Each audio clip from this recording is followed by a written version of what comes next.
Bonjour à tous, je suis ravie de vous retrouver dans cette nouvelle vidéo. Aujourd'hui, nous allons apprendre à lister les diviseurs. Donc cette vidéo fait suite après les critères de divisibilité. Donc si vous ne l'avez pas vue, n'hésitez pas à aller la voir. Si vous ne savez pas ce que c'est qu'un diviseur également, n'hésitez pas à aller voir la différence entre un multiple et un diviseur. Je mettrai les liens de ces deux vidéos en barre de description.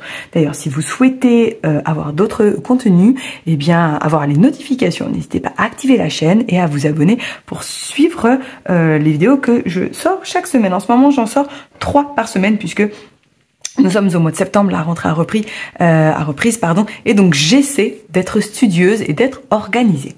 Voilà, bon. Afin de vous aider au mieux, évidemment. Donc, les diviseurs, je rappelle, ici, alors je vais prendre ma petite ardoise. Voyons, hop. Les diviseurs, eh bien, c'est quand j'ai une multiplication. Ici, voilà. On a 3 nombres, donc les nombres que l'on multiplie, le résultat.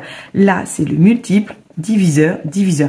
Bien évidemment, je parle avec des nombres entiers. Les diviseurs ne sont pas des nombres décimaux, c'est-à-dire à virgule pour vous. Pas techniquement ça, mais disons cela. Allez, donc ici, je dois trouver des multiplications. Alors, donc ici, on va se réciter les tables dans l'ordre, à partir de la table de 1. Donc, je vais prendre 12. Et je vais écrire les tables dans l'ordre. 1 fois 12 égale 12. Après, est-ce qu'il est dans la table de 2? Oui, parce qu'il finit par un 2. Donc, c'est 2 fois 6. 12. Et ce qui est dans la table de 3. Donc là, c'est pour ça qu'il faut connaître le petit critère. Oui, 2 plus 1, ça fait 3. Donc 3 fois 4, 12. Et ce qui est dans la table de 4, oui, c'est 4 fois 3. Mais je ne vais pas l'écrire, puisqu'en fait, 4 fois 3 et 3 fois 4, bah, c'est pareil. Ça veut dire que j'ai terminé. Alors, où sont les diviseurs? Ouais, allez, j'aime bien un petit peu de couleur. Eh bien, on part du début, on descend et on remonte comme un ascenseur.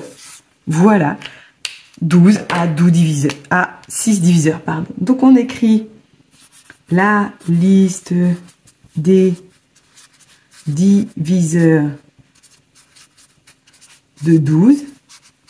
Et, puisque le sujet est la liste, en même temps on fait un petit peu de français, et on va les noter dans l'ordre. Donc 1, 2, 3, 4, et je remonte, 6, 12. D'ailleurs, j'ai pas entouré. Alors, voilà. Il faut que j'entoure le 2 qui va avec, pour faire 12. Et voilà. On va pouvoir passer à 54. Tout pareil. Ici, je vais chercher des multiplications qui donnent 54 en regardant les tables dans l'ordre.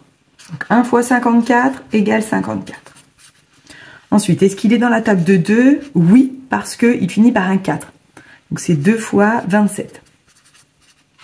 Est-ce qu'il est dans la table de 3? Donc là, il suffit d'ajouter les chiffres. 5 plus 4, ça fait 9. Et 9 est dans la table de 3, donc ça marche. C'est 3 fois 18. Je compte, oui. Est-ce qu'il est dans la table de 4? Non. Est-ce qu'il est dans la table de 5? Non, parce qu'il finit pas par 5 ou 0.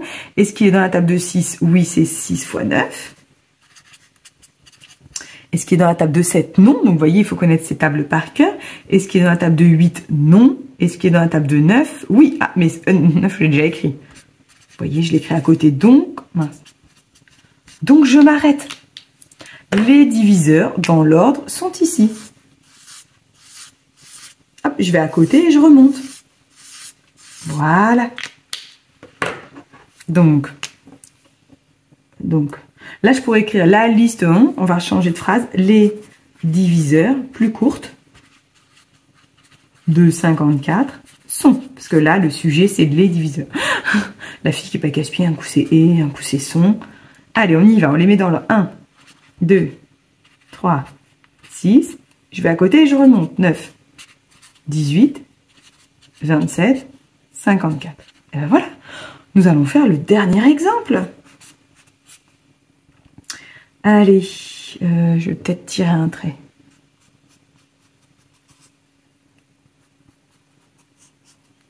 Allez, 1 fois 70. Égale 70, ça va. Est-ce qu'il est dans la table de 2? Oui, parce qu'il finit par un 0. C'est 2 fois 35. Est-ce qu'il y a dans la table de 3? Donc là, 7 plus 0, ça fait 7. Non, c'est pas dans la table de 3. Dans la table de 4, non, je sais pas, 70. Dans la table de 5, ah oui, puisqu'il finit par un 0. C'est, voyons voir, 5 fois 14. Ensuite, dans la table de 6, non. Pour reconnaître les nombres dans la table de 6, il faut qu'ils soient à la fois dans la table de 2 et de 3. Là, j'ai 2, mais j'ai pas 3. Donc, pas dans la table de 6. Dans la table de 7, bah, oui, c'est 7 fois 10. Dans la table de 8, non, je n'aurai pas.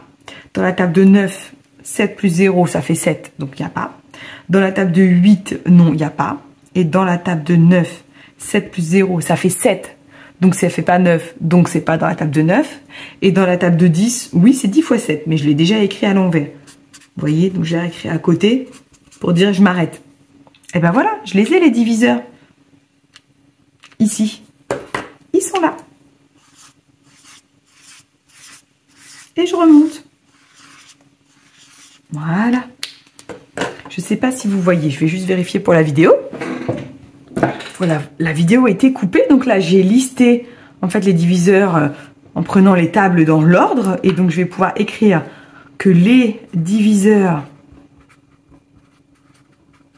de 70 sont, et donc on y va, on les note dans l'ordre, 1, 2, 5, 7, ensuite je vais à côté, 10, je remonte 14, 35 et 70. Et voilà comment on liste des diviseurs.